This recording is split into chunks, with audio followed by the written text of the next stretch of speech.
tous, j'espère que vous allez bien. Je suis très contente de vous retrouver aujourd'hui pour les énergies de votre deuxième semestre 2025. Cette vidéo s'adresse à vous si vous êtes Capricorne, si vous êtes ascendant Capricorne ou si vous avez votre signe lunaire en Capricorne, quel que soit votre signe solaire.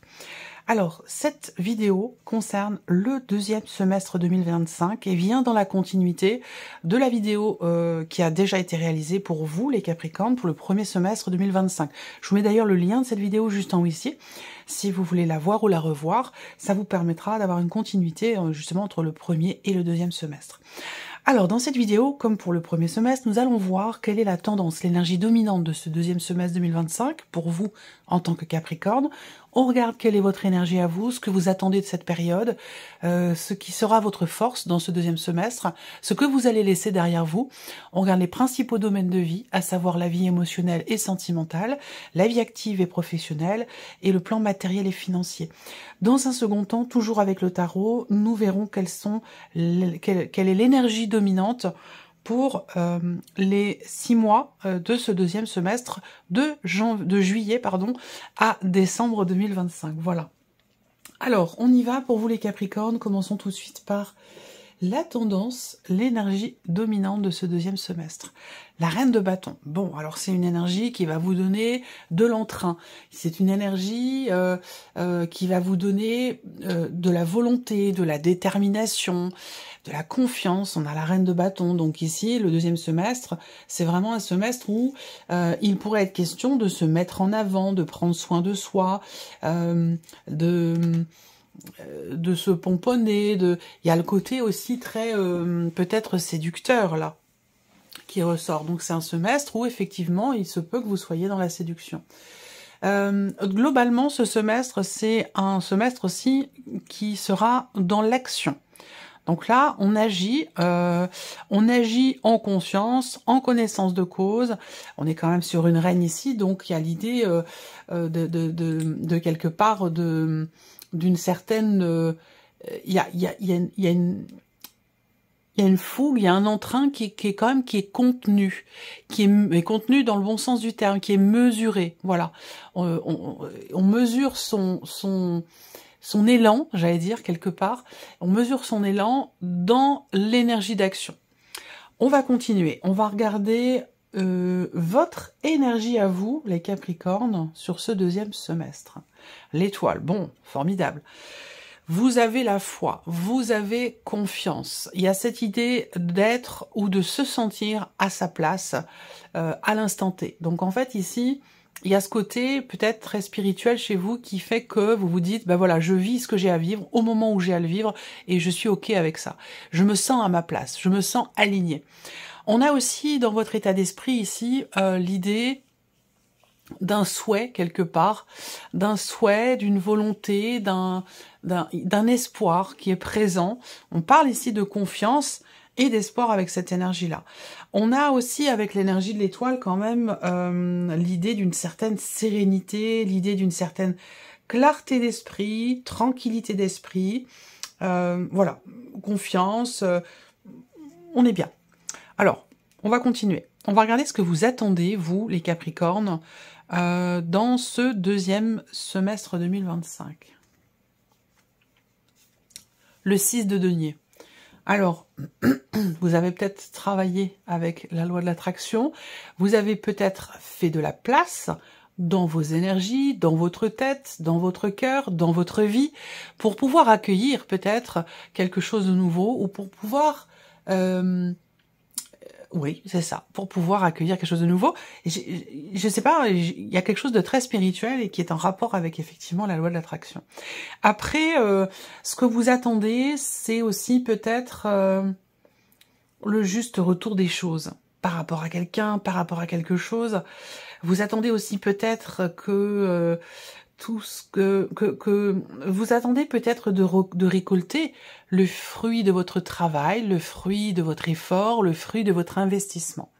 Alors, ça peut être relationnel, ça peut être matériel, financier, professionnel. On n'a pas de domaine de vie ici qui est représenté. Quoi qu'il en soit, vous êtes quand même en confiance ici, assez serein, assez sereine, par rapport peut-être justement à ce que vous attendez. On va regarder quelle est votre force dans ce deuxième semestre, ce sur quoi vous pouvez vous appuyer. Alors, l'énergie du pape. On a encore ici quelque chose peut-être de sacré, de spirituel. Peut-être que c'est un rapport avec la religion aussi pour certains ou certaines d'entre vous, c'est possible. C'est globalement votre force, c'est votre foi.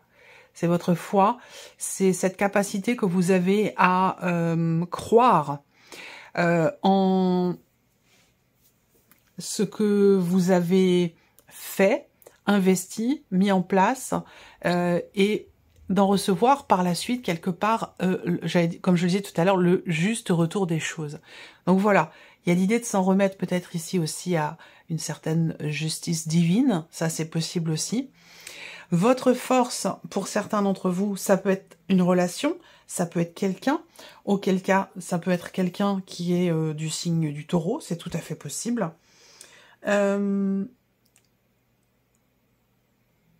On est toujours doublement sur cette notion de foi, de confiance. Alors, ouais, c'est ça. C'est vraiment votre point fort, là. C'est vraiment votre point fort, soit c'est la confiance, simplement, confiance en soi, confiance en l'avenir, confiance en l'univers, soit c'est vraiment quelque chose de spirituel, quelque chose qui est lié effectivement à l'univers, à l'au-delà, à vos guides, ou à quelque chose aussi peut-être de religieux, c'est possible. Alors, on regarde ce que vous laissez derrière vous, les Capricornes, dans ce deuxième semestre. Le roi de denier, ok. Alors, ce que vous laissez derrière vous, c'est ce petit côté raisonnable. J'ai l'impression que là, il y a un vent qui souffle et qui vous invite, dans ce deuxième semestre, à être davantage foufou ou un peu fofolle. Vous voyez, il y a ce côté... on a été peut-être... par rapport à la sphère professionnelle, par exemple, il est possible que, par exemple, sur le premier semestre, vous ayez été très très investi dans quelque chose, par rapport à quelqu'un, ou dans votre vie professionnelle, très structuré, très cadré, très organisé, très raisonné, très raisonnable. Et là, j'ai l'impression que il est possible que l'univers vous invite justement à apporter une petite touche de piment, d'originalité dans votre vie, quelque chose de cet ordre-là. Après, ce que vous laissez derrière vous, ça peut être aussi quelque chose qui est lié à la sphère matérielle et financière. On va le voir après. J'ai l'impression aussi que, pour d'autres, vous avez établi quelque chose. Et ça, c'est un état de fait. C'est derrière vous, c'est fait. Et c'est pour ça que vous pourrez, du coup, laisser derrière vous et... soit vous en remettre à cette énergie de l'univers qui vous invite peut-être à ajouter, je sais pas, comme je vous le disais, une petite touche de piment, une petite touche de couleur, une petite touche d'originalité dans votre vie, parce que j'ai l'impression que vous avez été quand même extrêmement raisonnable, extrêmement méthodique, minutieux ou minutieuse par rapport à quelque chose. Et là, il peut être question d'assouplir un petit peu les choses dans ce deuxième semestre. On continue. On va regarder maintenant les principaux domaines de vie. Donc on va commencer par la vie émotionnelle et sentimentale. La force. Alors là, on a la fougue, on a la passion. On peut avoir quelqu'un qui est du signe du lion dans votre vie sentimentale. L'énergie de la force, c'est aussi l'idée de se faire confiance. Et là, on est vraiment... je note. Il faut que je note parce que là, c'est quand même important. Ça, c'est vraiment le pilier de votre semestre. C'est vraiment cette énergie, cette foi, cette confiance. Alors, tout va dépendre de là où vous en êtes, vous, dans votre vie, dans vos énergies, par rapport à l'énergie de votre signe. Vous n'en êtes pas forcément tous au même endroit, au même stade d'évolution. Donc peut-être que cette notion de confiance, pour certains d'entre vous, c'est un état de fait sur ce deuxième semestre 2025, et peut-être que pour d'autres, c'est un chemin à parcourir pour atteindre justement cette notion de foi, de confiance, de sérénité intérieure. Là, la force dans la vie sentimentale, c'est une énergie de feu. Donc on va parler ici de passion, d'intensité. Voilà, on a une intensité. Alors après à voir, hein, parce que l'intensité elle peut se situer dans le bon comme dans le moins bon. Vous voyez, donc on a une énergie en tout cas d'intensité pour vous au niveau de la sphère sentimentale. Il va être question, alors là peut-être qu'il y a quelque chose aussi qui est assumé au niveau de la vie sentimentale. S'il y avait des émotions, des sentiments, des choses qui étaient refoulées, retenues, bah là avec cette énergie-là, ça sort. Hein. Là, voilà. Alors on peut avoir la notion aussi d'expression. On exprime ses sentiments, on peut être dans la séduction, comme je le disais tout à l'heure. Voilà, il y a quelque chose de très fort, de très intense qui sort, qui est exprimé, qui est extériorisé ou qui est vécu. Mais on a vraiment cette notion d'intensité ici par rapport à la sphère émotionnelle et sentimentale. On continue, on va regarder la vie active et professionnelle pour vous les Capricornes. Le 10 de bâton. Bon, alors vie active et professionnelle, le 10 de bâton va quand même représenter le fait que ça a été lourd, ça a été difficile. Peut-être que vous avez beaucoup fait, beaucoup travaillé, beaucoup donné, beaucoup entrepris, que vous êtes beaucoup investi. En tout cas, avec cette énergie-là, on voit que vous êtes au bout du bout. Et que le fait d'être sur un 10, ben, on est justement à la fin. À la fin, dans ce semestre signe effectivement le glas de la fin d'une période lourde, difficile, ou d'une situation, d'une procédure, de démarches qui ont été quand même assez lourdes à porter. Et là, on arrive au bout avec le 10 de bâton. Ensuite, le plan matériel et financier. Le 2 d'épée. Alors, matériel et financier, on est sur une dualité, une contradiction. Il y a peut-être un choix à faire concernant tout ce qui est financier ou matériel par rapport à votre lieu de vie, par exemple, votre maison, votre appartement. Le 2 d'épée, c'est la dualité, c'est la contradiction, mais c'est aussi le fait qu'il y ait un choix à faire, et un choix, semble-t-il, difficile, puisque visiblement, on n'y parvient pas. Donc quand j'ai cette carte-là, généralement, le conseil qui est donné, c'est véritablement d'écouter ses intuitions, d'écouter ses ressentis profonds, parce que là, la tête, le mental ne permet pas de choisir. Donc là, il faut s'en remettre à l'aspect plutôt émotionnel, aller chercher au fond de soi, finalement les réponses aux questions que l'on se pose, ou aller chercher ce positionnement, parce qu'il est là, il est présent, il est au fond de vous, même si votre mental ne vous permet pas de prendre une ou des décisions importantes concernant ce qui est matériel et financier, eh bien, votre cœur vous le permettra. Mais on peut effectivement parler du fait d'être face aussi à deux choix, à deux chemins possibles, deux investissements aussi possibles, hein, pourquoi pas.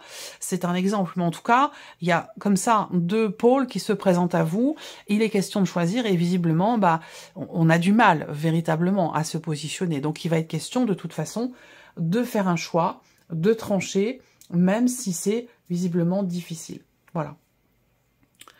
Alors, on va regarder mois par mois, ici, de juillet à décembre, toujours avec le tarot, voir quelle est l'énergie dominante pour ce deuxième semestre. Alors, on va commencer avec le mois de juillet 2025.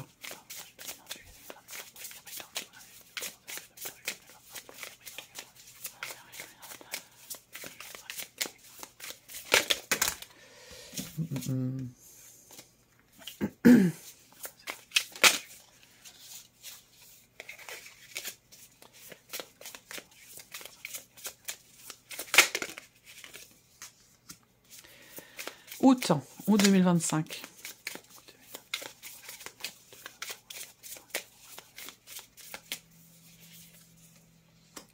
Septembre 2025.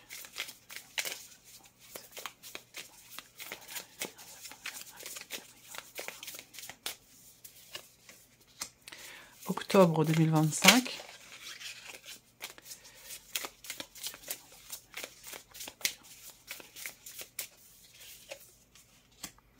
Novembre 2025. La foi, la confiance va être vraiment déterminante pour vous sur ce semestre. Parce que là, on voit qu'il y a des petites choses, qui sont peut-être des petites épreuves qui sont traversées. Novembre 2025. Novembre 2025.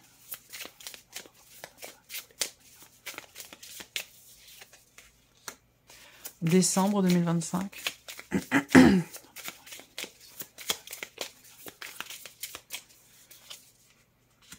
Ok, on avance. Bon, alors, le mois de juillet, juillet 2025, fatigue, essoufflement. On a besoin de se ressourcer. Invitation ici vraiment au repos physique pour recharger les batteries. Donc ça sous-entend effectivement que là, on peut ressentir une petite fatigue, un petit essoufflement et on a besoin de se reposer, on a besoin de se ressourcer et de redynamiser quelque chose. Après, le mois de juillet, c'est aussi, on est sur un 4 et donc sur les épées, c'est un mois où il y a une lenteur. Donc peut-être que sur ce mois-là, vous ne travaillez pas. Voilà, on n'est pas dans le mouvement sur ce mois. On est sur plutôt l'immobilité, quelque chose qui est arrêté aussi peut-être, et avec cette idée de se ressourcer. Donc possible que sur le mois de juillet, en tout cas c'est un mois qui est propice visiblement pour ça. Après, on peut avoir aussi une rupture de communication avec quelqu'un sur ce mois de juillet. Alors peut-être qu'on attend le juste retour des choses, qu'on s'est beaucoup investi vis-à-vis d'une personne et qu'on attend que cette personne revienne redéclencher quelque chose au niveau de la communication. C'est tout à fait possible parce qu'on voit que vous attendez ici peut-être de pouvoir à nouveau partager avec une personne, que vous attendez le retour, le juste retour des choses par rapport à tout ce que vous avez pu donner. Alors là, on a au mois d'août le 7 d'épée. Donc là, est-ce qu'il s'agit de sortir d'un déni? J'ai parlé tout à l'heure de s'affirmer par rapport à la sphère sentimentale. Là, avec le 7 d'épée, il y a de toute façon une ambiguïté. Donc l'énergie de ce mois d'août, soit on n'est pas au clair avec soi-même, soit c'est dans une situation, dans une relation, mais généralement avec cette carte-là, voilà, il y a une ambiguïté, il y a un manque de clarté. Voilà, donc il peut y avoir au mois d'août quelque chose à éclairer, à éclaircir, à clarifier, visiblement, parce que là, le 7 d'épée, quand même, bon, c'est un réel manque de clarté. Après, ce qu'on peut voir, c'est que juillet-août, ça peut être aussi une période où, effectivement, il y a une transition, un temps d'arrêt, on se repose, mais en même temps, ce temps peut-être de pause ou d'arrêt ou de vacances, peut-être pour certains d'entre vous, c'est un temps que vous pouvez fructifier en vous préparant. Parce que là, il y a l'idée d'avoir à monter peut-être toute une stratégie, l'idée de préparer en amont quelque chose, une situation, de s'organiser, de faire en sorte d'avoir de l'avance, faire en sorte d'avoir il y a vraiment l'idée d'anticiper visiblement les choses et de réfléchir par rapport à ça. Ensuite, le mois de septembre, on a le cavalier de coupe. Alors septembre, on a une énergie où on a quelque chose qui se remet en mouvement. Mais alors attention, parce que octobre, on a le blocage.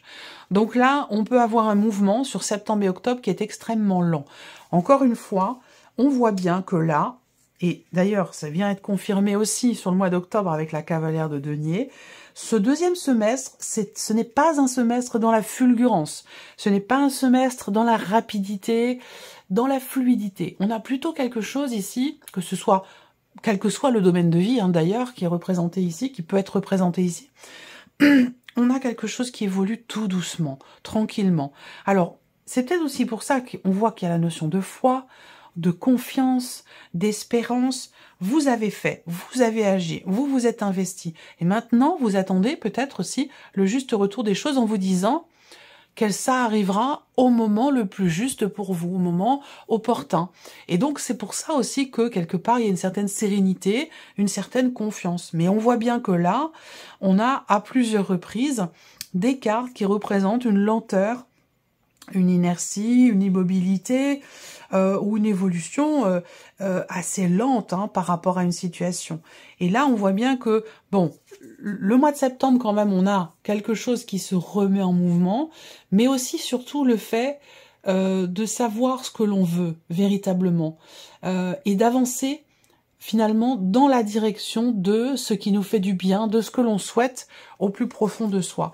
Il est possible que sur le mois d'octobre, effectivement, on ait encore quelque part un blocage, mais c'est le mois d'octobre, j'ai l'impression qu'il y a quelque part une remise en question dans le sens où, avec cette carte-là, on est en capacité de se positionner de différentes manières par rapport aux blocages justement qui sont rencontrés, par rapport aux contretemps, aux contrariétés, aux déceptions qui se présentent. Peu importe, vous restez vous avec la carte de l'étoile, vous êtes confiant, vous êtes confiante.